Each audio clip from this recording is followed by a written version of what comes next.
De route. Donc bonjour à toutes et à tous.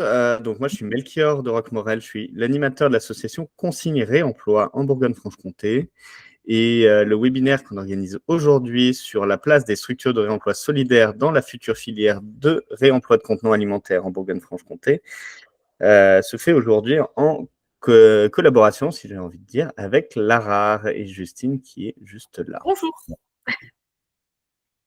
Donc, pour juste commencer, avant toute chose, je voulais vous prévenir que le webinaire sera enregistré pour celles et ceux qui n'auront pas la possibilité d'être parmi nous aujourd'hui. Donc, si vous ne désirez pas être enregistré, vous pouvez tout simplement désactiver votre caméra. Voilà. Et sinon, pour prendre la parole, si vous avez des questions, n'hésitez pas donc à lever la main. Comme ça, ce sera plus facile pour vous donner la parole et cela évitera que l'on se coupe mutuellement la parole. Voilà. Donc, le webinaire aujourd'hui, donc pour ce webinaire, nous serons 3. Donc, Justine, Camille et moi-même. Donc, Justine de Larare, Camille de Préval et moi-même. Et du coup, aujourd'hui, on va vous parler du réemploi. Pardon, j'ai une réaction. Pas de caméra ni de micro pour montrer à la tour, ça marche. Donc aujourd'hui, ce qu'on va faire, c'est que ce webinaire va se diviser en à peu près 5 étapes.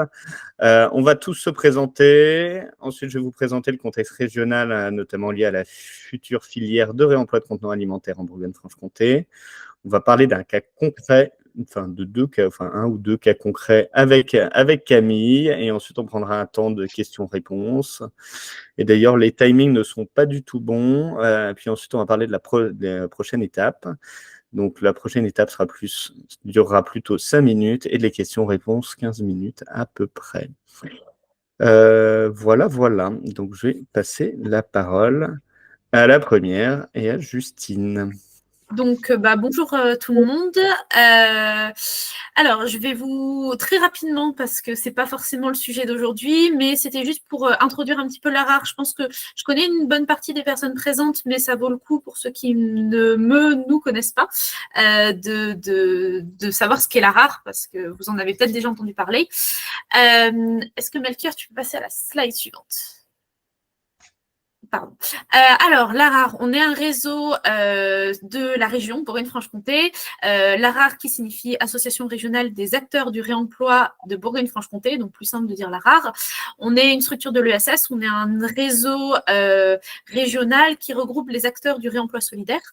Donc, ce qu'on entend par réemploi solidaire, c'est plutôt des structures ressourcerie, recyclerie, donc des structures qui font du réemploi à la fois multifilières, donc c'est-à-dire qui traiteront plusieurs types d'objets, que ça soit des déchets électroniques, que ça soit du mobilier ou encore des articles sportifs, qui s'occuperont de réemployer plusieurs types d'objets, ainsi que monofilières, donc des structures qui sont spécialisées sur un type de flux, par exemple uniquement le jouet ou uniquement le numérique, etc. Donc, on est un réseau qui regroupe les acteurs du réemploi solidaire sur la région. On est aujourd'hui une vingtaine de structures, un peu plus d'une vingtaine de structures adhérentes, mais on travaille avec l'ensemble des acteurs du territoire, c'est-à-dire qu'il n'y a pas d'obligation d'adhérer à l'ARAR pour travailler avec nous. L'idée, c'est vraiment de représenter le réemploi sur la région et de faire des passerelles entre tous les acteurs. Mais l'idée, c'est aussi, en adhérant et en nous rejoignant, de travailler ensemble sur un plaidoyer commun et de pouvoir porter un petit peu les valeurs du réemploi à la fois sur la région, mais aussi au national, et de pouvoir faire entendre ce qu'on fait et le poids qu'on a sur cette filière. On est un réseau créé depuis 2018 et on est financé par l'ADEME et la région dans le cadre de cette mission. Aujourd'hui, moi, je suis la seule salariée de l'association pour l'instant. Je m'occupe de la coordination et du développement et de l'animation de ce réseau.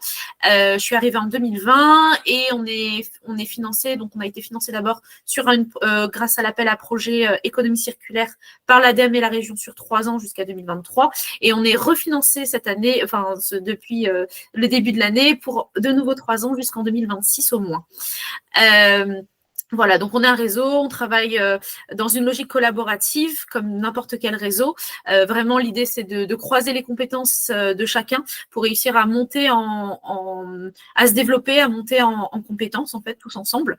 Melchior, tu peux passer à la slide. Merci.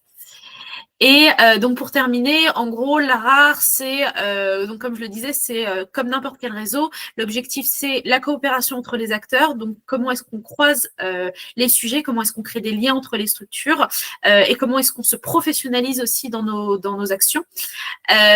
Consolider développer l'existant, mais aussi faire émerger de nouveaux projets.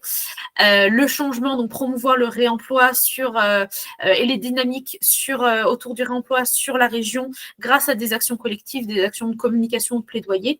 Et enfin, représenter le réemploi auprès des instances publiques et privées.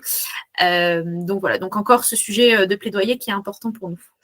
Je crois que j'ai à peu près fait le tour. Si jamais vous avez des questions, vous aurez mon contact. Vous n'hésitez pas à me contacter. Voilà. Ah oui, et on est présent pardon, je ne l'ai pas précisé, mais on est présent sur l'ensemble de la région Bourgogne-Franche-Comté. Donc là, vous avez une petite idée des structures qui sont adhérentes, donc vous en connaissez peut-être sûrement en partie ou vous êtes déjà adhérent. Mais on est sur l'ensemble de la région. Aujourd'hui, voilà. Alors, je vais enchaîner avec la présentation du coup de Préval. Donc, nous, Préval, on est un syndicat de déchets situé dans le Haut-Doubs. Donc, on a 221 communes adhérentes, ce qui représente à peu près 145 000 habitants, avec donc cette particularité d'être vraiment sur un territoire frontalier proche de la Suisse. Donc, syndicat de déchets, on a la compétence traitement de déchets pour toutes ces communautés de communes. Et puis, on a une toute petite partie qui nous fait appel aussi à nous pour la compétence collecte. Je pense que tu peux passer la suite. Donc, nos missions. Et ce pourquoi est-ce que j'interviens aujourd'hui? Donc, on a agi pour la réduction des déchets et la sensibilisation, l'information donc concernant le tri et la réduction des déchets. On a donc une unité de tri des emballages ménagers, une unité également de valorisation énergétique qui nous permet aujourd'hui de pouvoir fournir de l'énergie via un réseau de chaleur auprès de 100 habitations et bâtiments autour de Pontarlier. Et enfin, on a aussi toute la partie valorisation des déchets issus de déchetterie et textiles. Pourquoi est-ce que du coup Préval intervient aujourd'hui? Parce qu'on prend très à cœur la partie agir pour la réduction des déchets et on est tout à fait persuadé que le réemploi est un levier très puissant pour pouvoir réduire les déchets et donc demain avoir moins de déchets à valoriser, que ce soit dans notre centre de tri ou dans nos déchetteries. Et donc, je vous parlerai un peu plus après du coup de nos projets de pôle d'économie circulaire et de réemploi qui vont émerger dans 2 endroits du territoire, c'est-à-dire au Bélieu et à Val-d'Aon. Voilà. Et je laisse la main à Mélanie. Merci beaucoup, Camille. Donc, du coup, à mon tour, donc l'association Consigne et Réemploi en Bourgogne-Franche-Comté. Donc, c'est une association qui est née en 2017 et qui a pour but de fédérer et sensibiliser l'ensemble des acteurs professionnels au réemploi des emballages et à la consigne notamment.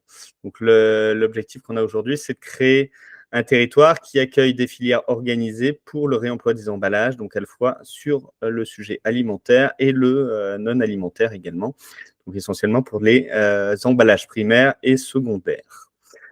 Donc, on a un panorama assez varié d'adhérents. On a des distributeurs, des syndicats de gestion de traitement de déchets, des opérateurs de lavage, des producteurs, des entreprises et même des particuliers. Et en termes de missions que l'on réalise au quotidien, donc, on fait essentiellement un petit peu comme l'ARAR. On est le pendant de l'ARAR pour le réemploi des emballages. En quelque sorte, on fait de l'animation de réseau, donc des passerelles entre les différents acteurs.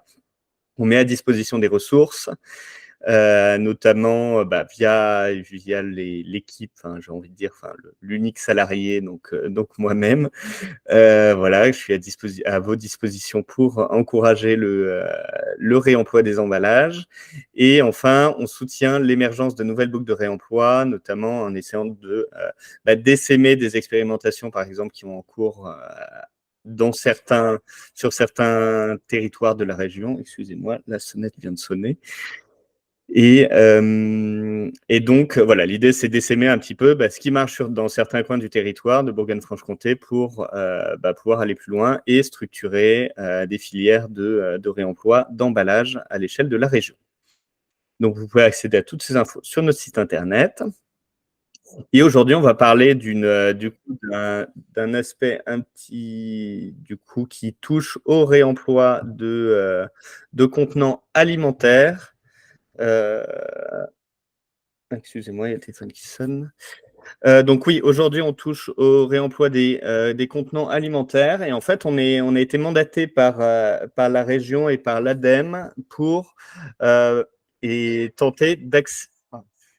Excusez-moi, je suis vraiment confus. Ma femme ne répond pas à la porte. Je lui fais un message. Hop. Voilà. Ouais, donc on a été mandaté par la région et par l'ADEME pour accélérer la structuration d'une filière de réemploi locale, et en dotant la région d'équipements, enfin de solutions de lavage. En fait, l'objectif, c'est de mobiliser sur le territoire de la région tous les acteurs, donc des producteurs, des metteurs en marché, toutes les structures en fait qui pourraient mettre en place du lavage en fait à leur échelle, quelle que soit la taille, quel que soit le volume qu'elles puissent du coup encaisser, si j'ai envie de dire. Bref, l'idée c'est de faire en sorte que sur le territoire, on ait un maillage assez fin de solutions de lavage qui soient adaptées aux différents acteurs présents sur chaque territoire. L'idée c'est que ces solutions de lavage soient à la fois résilientes, soient compétitives d'un point de vue financier, et surtout, l'objectif à terme, c'est, comme partout, enfin, vous devez bien connaître ça dans le réemploi solidaire, c'est il faut trouver un équilibre économique à moyen terme sans dépendre trop longtemps des soutiens publics. Voilà, c'est un petit peu l'enjeu aujourd'hui. Et comment concrètement est-ce qu'on va faire ça? L'idée, c'est, en fait, on travaille sur le sujet là, à l'heure actuelle depuis le mois de mai dernier. On est accompagné par un cabinet de conseil qui s'appelle Utopreneur et donc qui nous oriente, si j'ai envie de dire, qui nous accompagne sur la structuration de cette filière. Donc, on est alors, en gros, il y a 3 phases dans cette étude. Il y a une première phase qui est une phase de diagnostic qui a eu lieu entre le mois de mai et le mois de juillet, qui avait pour but d'établir une vision de l'état du marché du réemploi des emballages en Bourgogne-Franche-Comté à horizon plus 2030 que 2040. Dans un deuxième temps, du coup, dans une phase 2, on a réalisé des ateliers avec des acteurs du territoire. Le but étant d'échanger directement avec les forces vives sur chaque territoire pour réfléchir à des solutions de lavage, ou en tout cas d'implication de ces acteurs sur leur territoire pour le réemploi des emballages alimentaires à leur niveau. Et là, on est sur la 3e phase, on arrive un petit peu au bout, c'est l'élaboration de la feuille de route et l'engagement des parties prenantes sur une phase un petit peu plus opérationnelle, mais cette dernière phase, elle aura plus lieu en 2025. Voilà à peu près où est-ce qu'on en est. Le périmètre de cette étude, c'est assez simple, hein. On reste en région Bourgogne-Franche-Comté, on parle d'emballage primaire uniquement, des bouteilles, des bocaux, des boîtes ou encore des bacs gastro. En fait, on parle bac gastro parce que, enfin, jusqu'à maintenant, quand on réfléchit réemploi des emballages alimentaires, c'est vrai qu'on pense très vite à la bouteille, au bocal et voire même un petit peu à l'événementiel, mais on oublie un petit peu la partie restauration collective qui est quand même un très très gros morceau. Et donc nous on a étudié les perspectives de développement sur ces trois types de contenants qui vont dessiner ensuite des filières, on va dire à peu près deux filières distinctes. Si j'ai envie de dire, il y a la filière dédiée aux bouteilles qui est vraiment particulière et qui nécessite des très très gros volumes et donc des installations assez importantes pour permettre leur lavage et leur reconditionnement. Sur le sujet des bocaux, certains bocaux en fait pourraient rentrer dans les filières de lavage de bouteilles, mais il y en a d'autres en fait qui nécessitent des rotations beaucoup plus courtes et beaucoup plus locales, qui peuvent qui pourraient utiliser les mêmes structures de lavage que pour des bacs gastronomiques, par exemple, ou encore l'événementiel. Pour faire assez rapidement, je ne vais pas vous détailler l'ensemble de cette slide, mais l'idée aujourd'hui, c'est de passer à l'échelle. C'est-à-dire qu'à l'heure actuelle, il y a des filières qui existent sur le contenant, enfin la bouteille consignée qui est relativement importante, qui n'arrive pas encore à maturité, mais en tout cas qui progresse relativement vite. Et ensuite, il y a les bocaux et les bacs gastronomiques qui sont encore vraiment en phase d'émergence. Et l'idée, c'est d'accompagner la mise en place du réemploi pour ces trois types de contenants de manière progressive en mobilisant tous les acteurs. Donc l'idée, vraiment, l'enjeu aujourd'hui, c'est d'augmenter Spark parce que pour simplement une raison, c'est qu'on a besoin de volume pour atteindre des équilibres économiques qui soient relativement acceptables. Parce qu'à l'heure actuelle, en Bourgogne-Franche-Comté, on n'a pas assez de volume de contenants, donc le réemploi coûte plus cher finalement que l'achat de contenants neufs. Et comment on fait pour augmenter ces volumes? On définit des standards des standards de bouteilles, des standards de bocaux pour réduire la quantité de modèles différents à laver et donc être beaucoup plus efficace dans les étapes de transport, conditionnement et lavage. Le deuxième enjeu, c'est d'augmenter le retour des contenants dans ces boucles. À l'heure actuelle, on a des points de collecte qui existent à l'échelle de la région, et il y en a assez peu. C'est essentiellement des acteurs qui sont engagés, type Biocoop ou encore des petites épiceries sur chaque territoire, ou encore quelques magasins de producteurs. Mais l'idée à terme, c'est quand même d'avoir un maillage assez fin de points de collecte pour ces contenants pour être le plus efficace possible. Le troisième enjeu, c'est de définir, je vous le disais, un modèle économique qui soit attractif. Donc, c'est-à-dire que il faut que le réemploi arrive à des coûts équivalents au neuf ou à peine supérieurs pour que aussi le réemploi puisse décoller.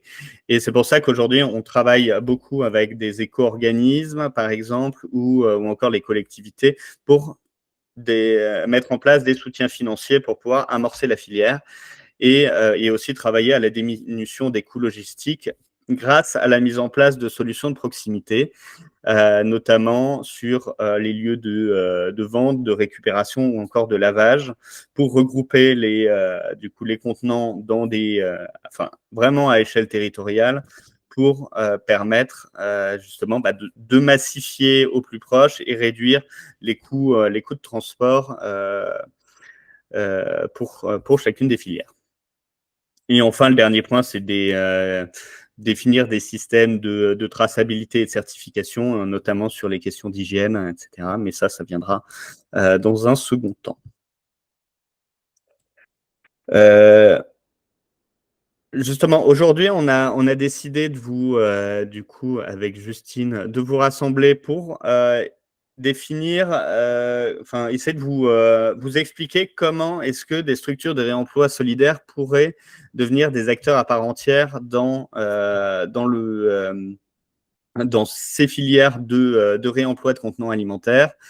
L'idée, c'est de manière assez simple. La partie à droite est peut-être un petit peu... En fait, pour vous expliquer comment est-ce que ça va se dessiner à terme, là, ça reste un exemple. Hein. Il y a des structures qui existent déjà qui font du lavage de contenants alimentaires. On a par exemple J'aime mes bouteilles qui, du coup, gère toute la filière, la partie logistique et lavage pour la filière de bouteilles, qui a lancé depuis le début de l'année une unité de lavage du coup dans le Haut-Doubs dont on va parler tout à l'heure, à Val-d'Aon, dédiée aux bocaux et aux contenants issus de l'événementiel.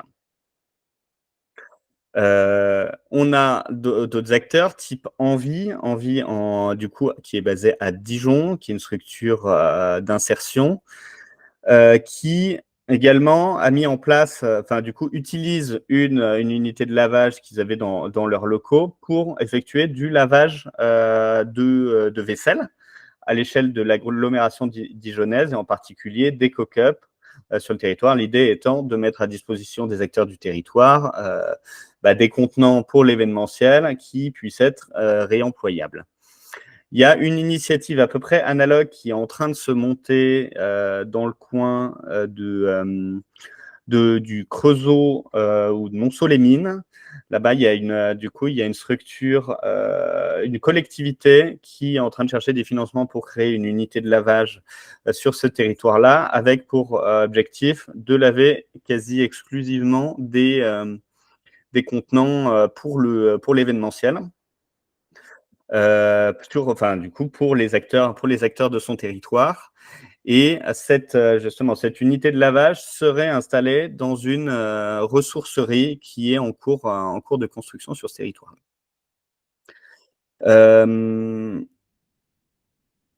Sur ce sujet-là, il y a également en fait une autre unité de lavage, qui est en cours là c'est toujours en phase de projet également, qui se situe à Dole et qui, elle, serait portée par un ESAT et qui a pour objectif, elle, non pas de travailler sur le sujet de l'événementiel, mais plutôt du lavage de bacs gastronomiques. Cet ESAT qui s'appelle ETP Synergie a fait des partenariats avec des cuisines centrales sur son territoire, et l'idée étant déjà dans un premier temps de laver les bacs gastronomiques pour ces cuisines centrales. Et dans un second temps, il y aura probablement des projets de diversification avec notamment des bocaux. Donc voilà un petit peu le tissu sur ce sujet-là. Je vous ai pas reparlé des bouteilles, mais voilà, il y a J'aime mes bouteilles qui s'occupe du lavage de bouteilles et qui envoie justement pour le lavage ces contenants à l'extérieur de la région Bourgogne-Franche-Comté, donc notamment dans la Drôme ou encore en Hauts-de-France.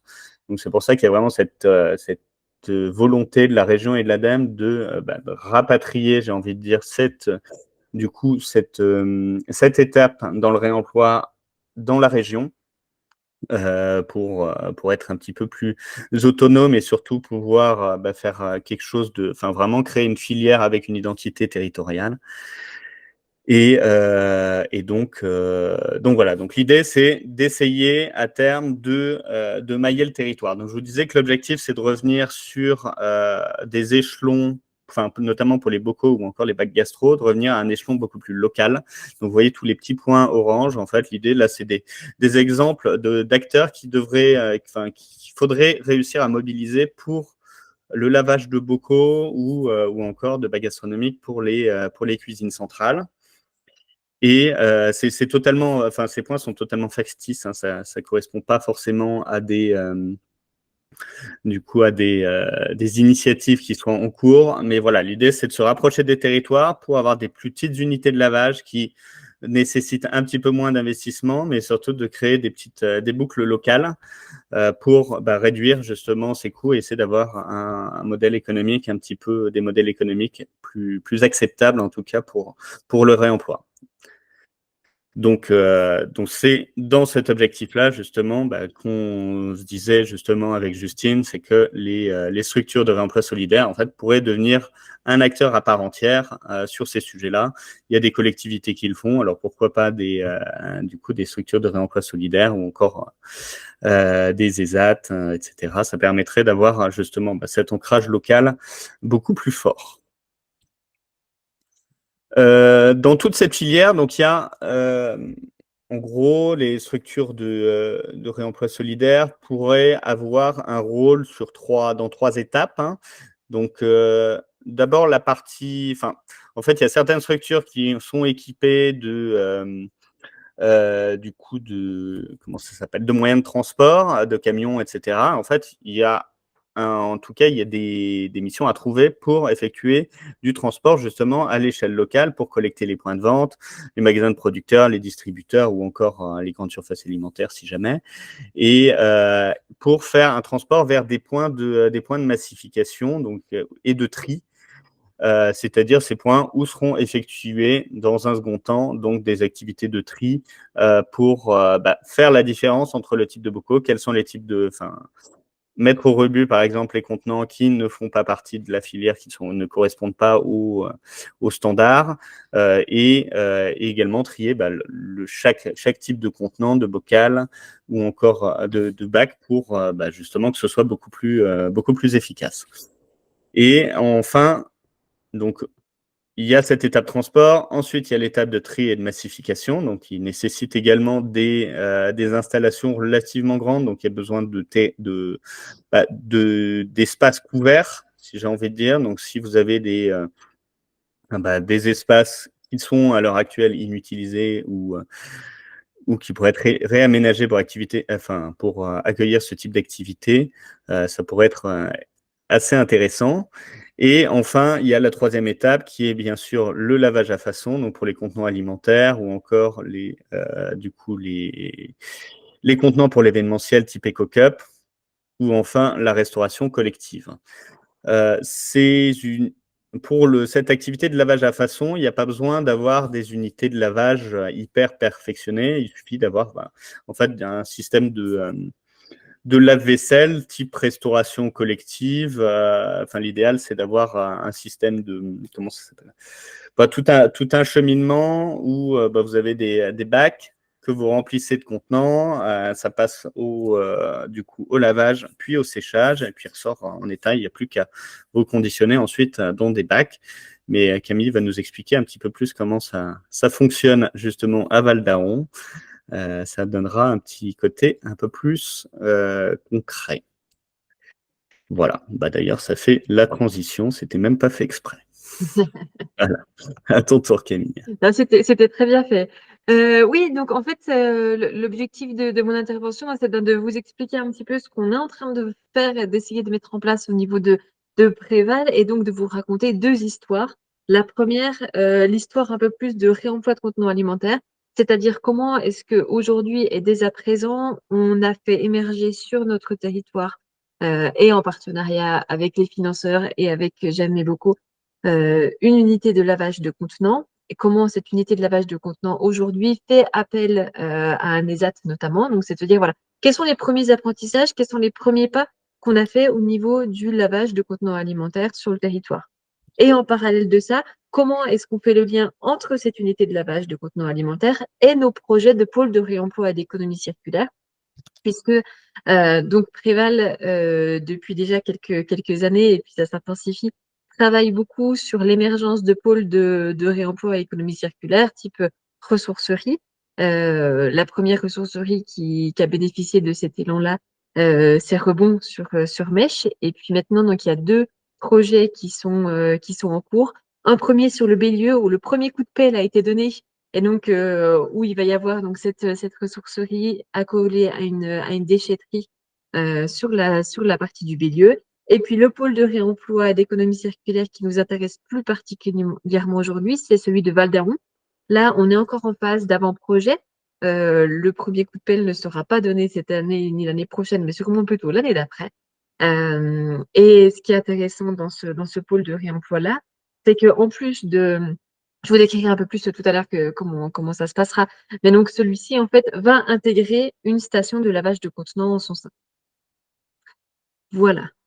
Alors aujourd'hui, à quoi ça ressemble la station de lavage? Alors ça, c'était vraiment au tout début. Alors maintenant, c'est un peu plus joli, on va dire, la station de lavage, mais ça va vous permettre de comprendre un peu l'installation. C'est tout simple, hein, c'est vraiment un lave-vaisselle comme on peut en retrouver dans les collectivités, dans les cantines scolaires, à cette particularité près que on a quand même une unité de séchage un peu plus importante que ce qu'on peut retrouver dans les équipements classiques. Et donc, le projet, ça a été de se dire, il y a cette machine-là qui a été cofinancée de la part de J'aime mes bocaux et de la région. Et donc, on va louer un local sur Val-d'Aron pour pouvoir poser cette machine et commencer à apprendre et à faire. Et donc, cette expérimentation, elle a commencé en septembre 2023 et va se poursuivre jusqu'en décembre 2024. Cette station de lavage, donc comme l'a très bien expliqué Melchior tout à l'heure, c'est une station de lavage par aspersion. Ça veut dire qu'aujourd'hui, on va pouvoir faire des bocaux en verre, laver des bocaux en verre pour les producteurs notamment, et du contenant à destination de l'événementiel, c'est-à-dire de l'éco-cup, mais aussi d'autres contenants, puisqu'on est en train de faire tout un projet de diversification de la typologie de contenants qu'on met à disposition des événements, avec des barquettes réemployables, des plateaux repas réemployables, on espère demain des assiettes également. Et ce qui est super intéressant aussi dans ce projet-là, c'est donc qu'on a les hâtes de la bergerie qui met à disposition 2 personnes pendant les périodes de lavage pour pouvoir faire les opérations de lavage et être au cœur du procédé. Donc, c'est super intéressant parce qu'on a un local en location, on teste des trucs avant de pouvoir avoir une structure un peu plus pérenne et finalisée. Ça nous permet de pouvoir tester ce qu'on arrive à laver ou pas. Ça nous permet aussi de tester le fait de travailler avec un ESAT et ça se passe super bien. Et puis de faire petit à petit, de stabiliser tout simplement l'activité et de voir si du coup il y a une pérennisation et un modèle économique et environnemental et territorial à trouver derrière tout ça. Voilà, je pense que j'ai déjà pas mal parlé sur cette slide-là. Peut-être du coup, vous partagez un petit peu nos premières victoires parce que ça fait plaisir et de temps en temps. On a mis d'abord le premier coup d'accélérateur sur la partie événementielle. Pourquoi? Déjà parce qu'il y avait un non-sens environnemental assez fort, puisque avant, quand les événements faisaient appel à EcoCup, les EcoCup étaient lavés dans le sud de la France. Donc, d'un point de vue kilomètre, ça n'avait pas beaucoup de sens. Donc, on avait vraiment cette envie-là, et parce qu'on travaille avec les événements depuis longtemps, de pouvoir commencer à faire tourner la machine avec l'événementiel. Ça veut dire que là, en fait, en 2024, de juillet à mi-septembre, donc là où on a commencé à mettre le coup d'accélérateur, il y a 49 événements qui ont fait appel au service de J'aime mes bocaux. Il y a 113 000 gobelets qui ont été prêtés, puisqu'on a investi aussi dans une flotte de gobelets mutualisés. Il y a 104 000 gobelets qui ont été lavés, 8 000 barquettes de mise à disposition et lavées via notre partenariat avec le Festival de la Paille. Et donc, ça représente quand même 28 jours de lavage donc sur ces 2 mois et demi, dont 21 jours avec au moins 2 personnes de l'ESAT des talents. Donc, ça nous permet vraiment de rentrer dans le concret et d'arrêter de faire des plans sur la comète sans savoir à quoi ça ressemble de faire du lavage sur notre territoire. Voilà. Et donc, comment est-ce que tout ça, ça rentre en musique et puis ça va venir nourrir nos pôles de réemploi et d'économie circulaire, et notamment celui de Val d'Aran. Donc voilà, on a commencé l'expérimentation. On a ensuite, donc grâce à cette expérimentation-là, on est en train de créer toute une opération autour de ça qui s'appelle Comptoir en moi sur tout le territoire du Haut-Doubs et même au-delà, pour pouvoir promouvoir le réemploi de contenants sur le territoire-là. Et tout ça, ça va venir, on espère, augmenter petit à petit l'activité de la station de lavage, stabiliser cette activité et capitaliser sur les erreurs qu'on aura faites jusque fin 2026. En parallèle de ça, donc dès 2021, il y a eu cette envie au niveau de Préval de faire émerger des pôles de réemploi, notamment un pôle de réemploi à Val d'Aran. Autour de cette envie, c'est cristalliser un collectif qui aujourd'hui maintenant est stabilisé. Ça fait déjà donc l'association qui chapeaute ce collectif-là a été enfin créée cette année, mais ça veut dire que depuis 3 ans, il y a des citoyens du territoire et des parties prenantes qui se réunissent de façon super régulière pour pouvoir dessiner les contours de ce pôle de réemploi et d'économie circulaire sur Val d'Aran. Aujourd'hui, ça a donné un avant-projet définitif. Je vous montrerai les plans juste après, mais voilà, on a pu se mettre d'accord sur les plans, sur qui est-ce qui fera partie de l'aventure, quel mètre carré il y a besoin, quelles infrastructures et aussi quelle typologie de bâtiment on veut, parce que l'objectif, c'est d'être le plus sobre possible dans le bâtiment qu'on construit et aussi de faire, de répondre aux problématiques de mise en place de bâtiments qu'on peut avoir maintenant, par exemple l'utilisation de bois scolytés dans les bâtiments.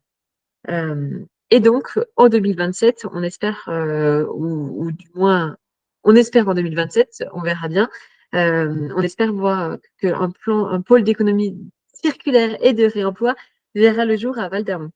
Je vais quand même apporter une petite nuance à tout ça, c'est-à-dire qu'aujourd'hui, donc, il y a 2 pôles de réemploi qui sont en projet. Celui du Bélieu, on a trouvé des financements. Le premier coup de pelle est donné et on est déjà sur les rails. Celui de Val d'Aran, on est encore sur la sécurisation des financements. Je vais vous l'apprendre à personne, hein, c'est de plus en plus compliqué de trouver des financements pour ce genre de projet. surtout vu le contexte actuel. Donc, on est vraiment aussi dans, voilà, il reste encore des inconnus pour nous. On va vous le présenter tel qu'on aimerait que le projet voit le jour. Est-ce que ce sera le cas dans les faits? On croise les doigts très fort et on y travaille très activement. Voilà. À quoi ça ressemble aujourd'hui, du coup, à quoi ressemblerait potentiellement ce pôle à Val d'Aon? Donc, on aurait toujours une partie déchetterie, mais l'objectif, c'est que cette partie déchetterie, en fait, elle arrive plutôt à la fin du parcours consommateur, enfin, du parcours du citoyen, pardon. Et donc, qu'avant ça, le citoyen puisse passer vers la maison du réemploi qui hébergera une ressourcerie, une recyclerie et une matériothèque. Une recyclerie et une matériothèque, pardon, pas de ressourcerie. Et puis des ateliers d'économie circulaire. On entend par là, quand on dit atelier d'économie circulaire, ça peut être des ateliers de réparation, ça peut être aussi des ateliers de démantèlement, etc. Cette maison du réemploi, elle abritera aussi des espaces pédagogiques, des bureaux, des salles de réunion, des locaux sociaux. L'objectif, c'est vraiment de se dire de pouvoir mutualiser toutes les différentes activités dans un seul lieu pour pouvoir aussi avoir une certaine sobriété en termes de bâtiments et donc que des salles de réunion puissent être occupées par différents acteurs. On a aussi, bien sûr, la partie un peu plus service technique, notamment, c'était notamment un besoin de la communauté de communes des Portes du Haut-Doubs d'avoir cette partie, ce ouvrant-là un peu plus service technique.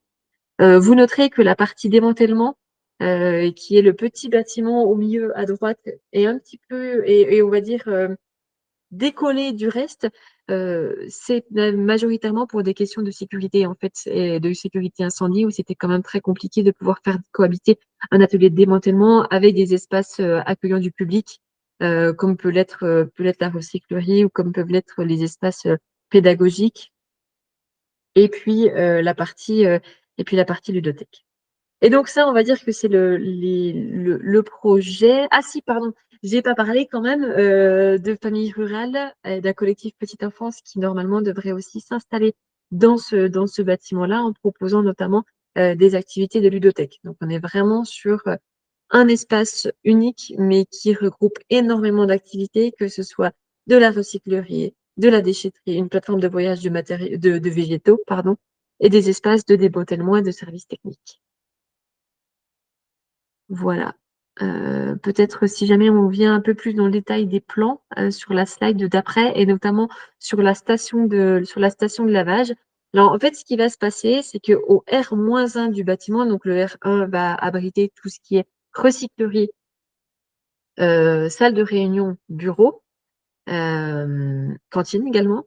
R-1, on sera plutôt sur la station de lavage, en fait, qui se retrouve tout à fait en bas à gauche, le petit carré un peu bleu, va abriter la station de lavage.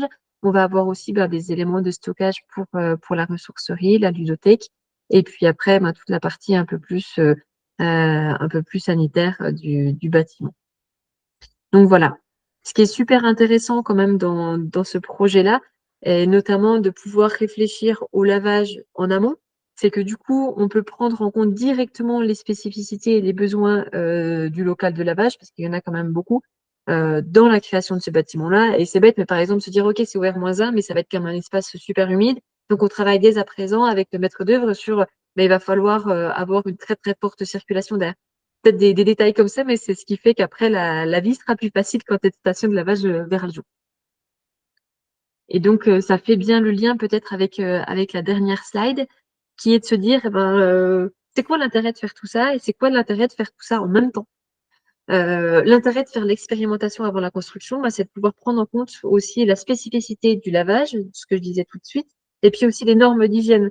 Parce qu'il y a quand même pas mal de normes à avoir pour pouvoir laver. Il y a des normes sanitaires qui sont assez strictes, notamment si on travaille demain avec des producteurs qui eux-mêmes ont du coup un plan de maîtrise sanitaire à respecter et à faire respecter par leurs fournisseurs et notamment leurs laveurs de contenants.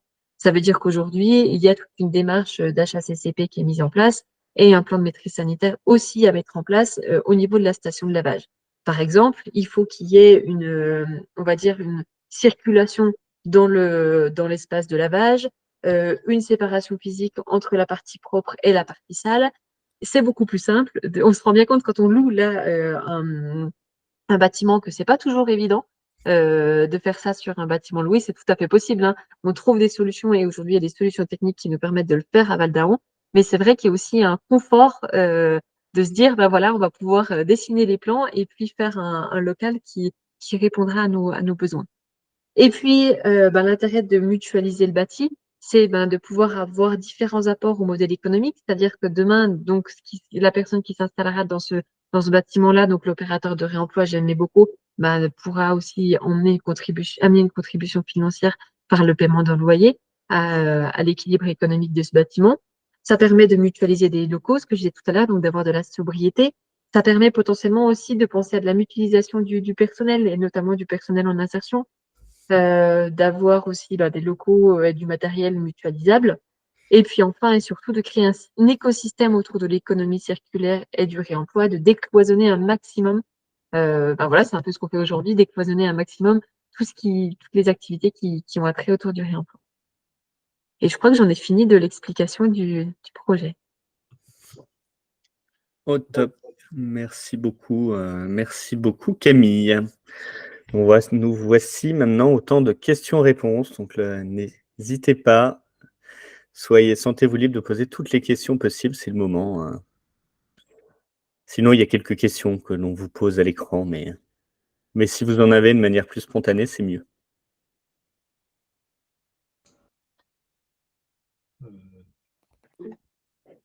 Oui, Damien?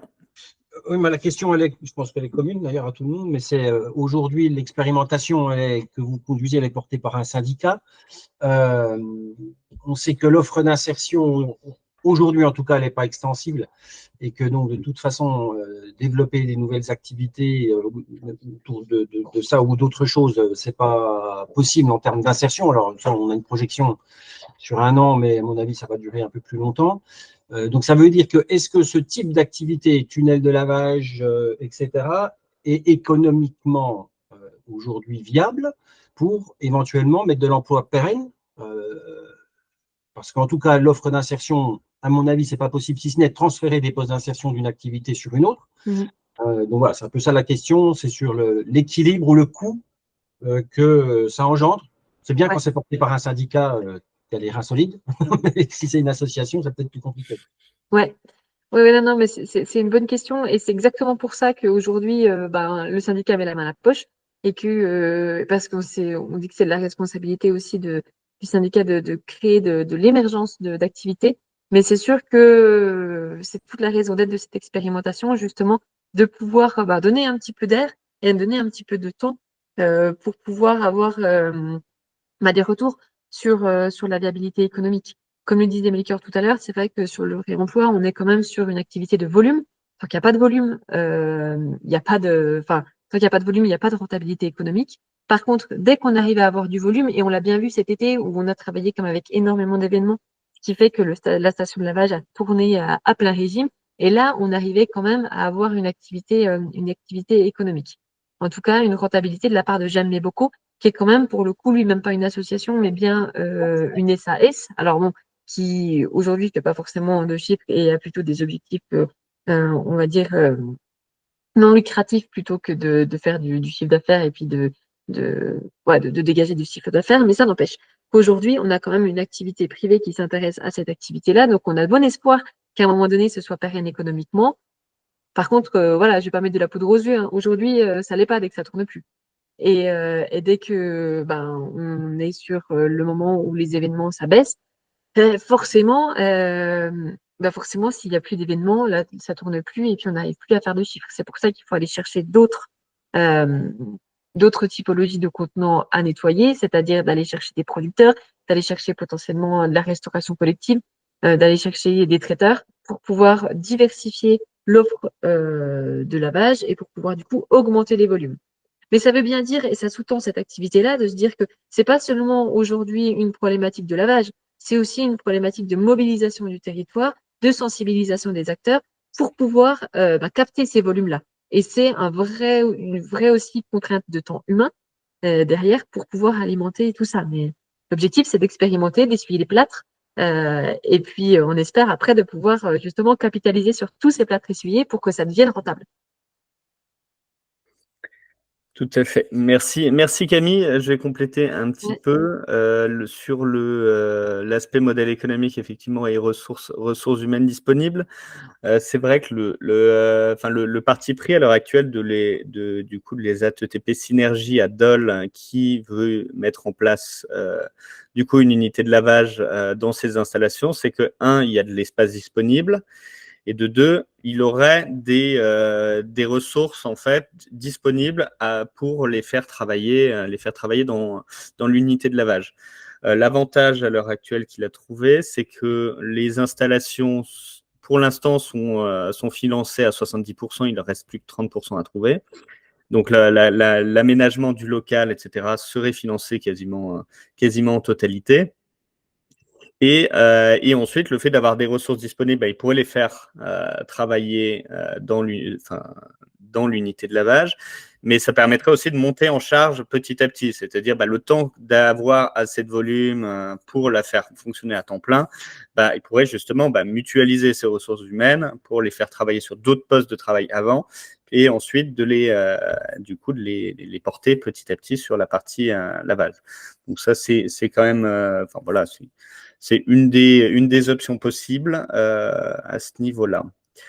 Mais c'est vrai qu'avoir une équipe à temps plein, investir en totalité dans des installations, puis avoir des ressources dédiées juste à 100% sur une unité de lavage, mais sans avoir assez de volume, là, ça pose effectivement des problèmes.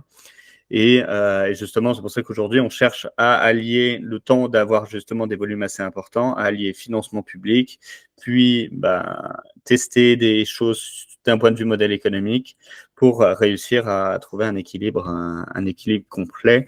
L'objectif, c'est clairement pas d'avoir une filière de réemploi de contenants alimentaires qui soit subventionnée à 100% tout au long de sa vie. Ça ne marchera pas. Ouais. Peut-être pour apporter un dernier éclairage, en effet, aujourd'hui, il faut quand même s'attendre à de la saisonnalité. Et par contre, sur les financements, c'est de se dire que nous, au niveau de Préval, donc il y a un risque qui est pris de la part du syndicat, mais qui est aussi aujourd'hui possible grâce à l'application des éco-organismes et notamment de Citeo qui met quand même à disposition, qui ouvre pas mal d'appels à projets en fait, et qui met à disposition des moyens financiers, notamment sur la partie restauration et événementielle. Donc Citeo, en fait, c'est l'éco-organisme en charge des emballages ménagers. Et donc, il a une obligation réglementaire d'investir 5% de son chiffre d'affaires dans le réemploi. Et donc, c'est à travers aussi la mise à disposition de ces capitaux-là que peuvent aller capter facilement les collectivités et les syndicats de déchets, qu'on peut aussi essayer de faire amorcer ce genre de projet. Et on est quand même dans une temporalité qui est porteuse pour pouvoir aller chercher du financement privé, parce que là, pour le coup, un éco-organisme, ce n'est pas du financement public, et pour pouvoir justement faire émerger tout ça, et puis que ça ruisselle aussi sur l'activité d'insertion. Très bien, merci. Est-ce qu'il y aurait d'autres questions ou remarques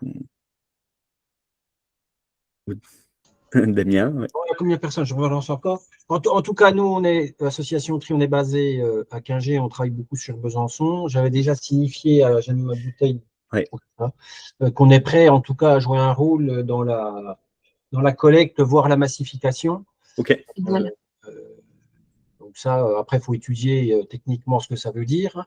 Mais comme on a déjà pas mal de collectes, ça pourrait être une opportunité aussi pour mutualiser les collectes existantes. Et on a une plateforme à Besançon maintenant depuis peu, donc il y a des possibles. Ok. Sur la partie nettoyage, effectivement, il faut l'étudier, mais… surtout si vous êtes à Quingey et qu'il y a une installation qui se fait à Dole, c'est un petit peu proche, quoi. Mais en tout cas, sur le tri et massification, effectivement, il y a peut-être quelque chose à jouer. Donc, si vous échangez déjà avec Jeanne Bouteille, ça, c'est top. On a eu un échange il y a quelques temps et depuis, plus de nouvelles. D'accord. Sachant qu'on peut aussi, on a un magasin où il y a pas mal de monde qui vient, ça peut être aussi, en tout cas pour les particuliers, une possibilité de ramener des choses. D'accord. Nous, par ailleurs, dans nos collectes qu'on mène sur tout le territoire du cyber, on peut tout à fait réfléchir à comment on peut mutualiser les collectes. et le tri et la massification. Ah oui, du coup, vous réalisez déjà de la collecte pour le cyber. Ah oui, oui, nous, on est sur toutes les ressources, quasiment toutes les déchetteries byzantines, voilà, sur la partie réemploi. Ok. Voilà, donc on collecte aussi des bornes textiles, donc il y a déjà beaucoup de collectes qui tournent sur le secteur byzantin. D'accord. Ah, c'est super intéressant parce que en fait nous du coup sur la partie sur la partie Préval et justement on est en échange avec le cyber pour qu'il y ait des choses qui se passent de façon parallèle là-dessus. On a déjà de la mutualisation, on a un chauffeur du coup en interne, mais toutes les opérations alors sur le réemploi de contenants cette fois sont mutualisées avec les opérations Préval, c'est-à-dire que voilà quand il faut aller chercher une palette d'éco-cup, une palette de gobelets ou ces choses-là, ça peut être aussi des choses mutualisables. Et puis je note quand même, et je referai une petite piqûre de rappel à Jamais Bouteille sur le fait que vous êtes disponible pour faire de la collecte et de la massification, puisqu'aujourd'hui on accompagne aussi, on commence à accompagner des points de vente. Alors nous sur le territoire de Préval, mais il y en a aussi sur le territoire du cyber, donc sur la récupération de bouteilles consignées. Et donc là, ça pourrait tout à fait rentrer dans dans le cadre du projet, et puis ça arrive au bon moment.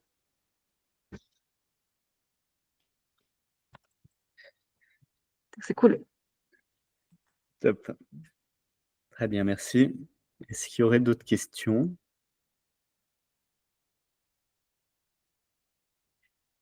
Non, ça ne soulève aucune question. Bon, bah, tant mieux. Je suppose dans ce cas-là que tout le monde voudrait former un groupe de travail pour qu'on avance sur l'implication que pourrait chacun et chacune avoir dans ce projet. Ou non, justement. Personne. Enfin, l'idée, c'est que ce webinaire ne reste pas, j'ai envie de dire, lettre morte, mais d'aller un petit peu plus concret. Donc, je vois qu'il y a Tri qui aurait un intérêt.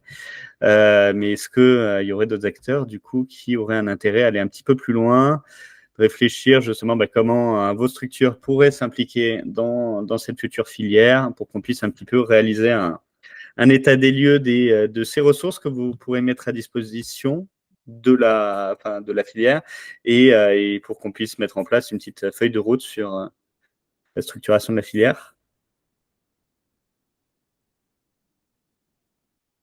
Bon, ce qu'on fera, c'est que à la suite du webinaire, on fera passer un petit questionnaire dans lequel, en fait, vous pourrez vous inscrire et comme ça, vous pourrez être recontacté dans un second temps pour participer à un de ces premiers groupes de travail. On le voit a priori pour le mois de novembre ou tout début décembre. Voilà, donc je ne sais pas s'il y a des questions, sinon il est midi pile. C'est encore trop tôt, ok, ça marche.